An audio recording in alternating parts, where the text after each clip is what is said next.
Apocalypse de Jean, chapitre 11. On me donna un roseau semblable à une verge en disant « Lève-toi et mesure le temple de Dieu, l'autel et ceux qui y adorent. Mais le parvis extérieur du temple, laisse-le en dehors et ne le mesure pas, car il a été donné aux nations, et elles fouleront aux pieds la ville sainte pendant 42 mois. Je donnerai à mes 2 témoins le pouvoir de prophétiser revêtus de sacs pendant 1260 jours. Ce sont les 2 oliviers et les 2 chandeliers qui se tiennent devant le Seigneur de la terre. Si quelqu'un veut leur faire du mal, du feu sort de leur bouche et dévore leurs ennemis. Et si quelqu'un veut leur faire du mal, il faut qu'il soit tué de cette manière. Ils ont le pouvoir de fermer le ciel afin qu'il ne tombe point de pluie pendant les jours de leur prophétie.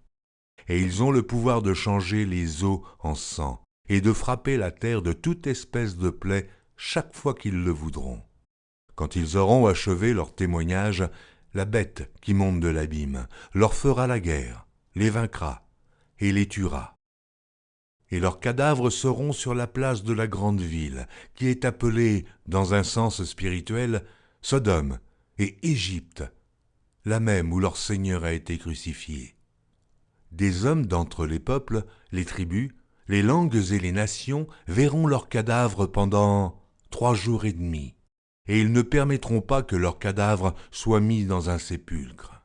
Et à cause d'eux, les habitants de la terre se réjouiront et seront dans l'allégresse, et ils s'enverront des présents les uns aux autres, parce que ces 2 prophètes ont tourmenté les habitants de la terre.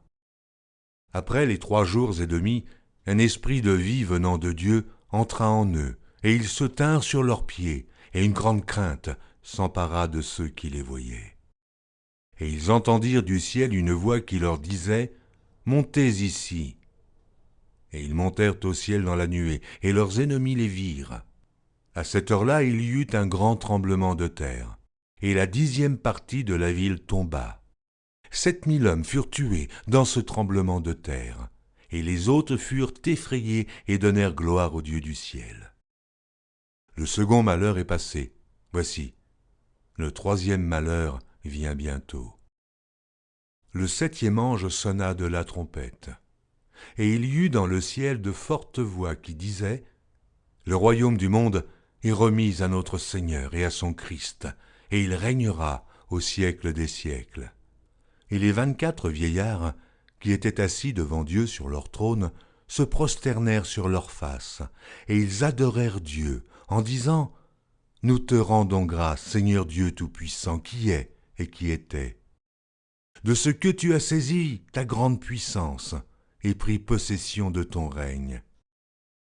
Les nations se sont irritées, et ta colère est venue, et le temps est venu de juger les morts, de récompenser tes serviteurs les prophètes, les saints et ceux qui craignent ton nom, les petits et les grands, et de détruire ceux qui détruisent la terre.